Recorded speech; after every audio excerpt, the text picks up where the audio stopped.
اور اللہ تعالیٰ کی دوسری گزارش، بس مختصر گزارشات پیش کرتا ہوں۔ دوسری گزارش یہ ہے کہ قرآن کریم کو دیکھ کے اللہ تعالیٰ کی حکومت جو ہے وہ دو قسم کی ہے، ایک حکومت تکوینی ہے اور ایک حکومت تشریعی ہے۔ ایک قسم حکومت اس کائنات میں اللہ تعالیٰ کی پیدائش کی اور اس کی تصرف اور تدبیر کی، یہ حکومت تکوینی ہے۔ اللہ تعالیٰ نے اس حکومت تکوینی میں کسی کو بھی اپنے ساتھ شریک نہیں کیا ہے۔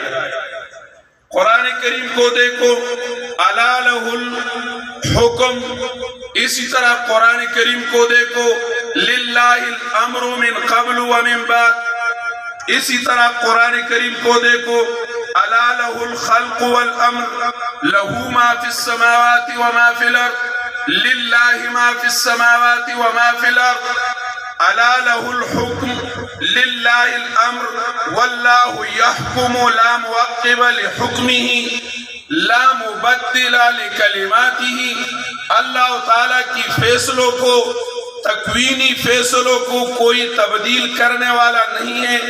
اللہ تعالیٰ نے ایک حکومت تکوینی کسی کے حوالے نہیں کیا ہے۔ ثم استوى علی العرش، تخت شاہی پہ آپ ہی قائم ہیں، کسی کے حوالے کچھ نہیں کیا ہے۔ یدبر الامر، اس ہی کے لیے ہے تدبیر۔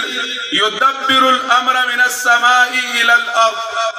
تو حکومتی الہیہ وہ دو قسم کی ہے، ایک حکومتی تکوینی ہے اور دوسری حکومتی تشریعی ہے۔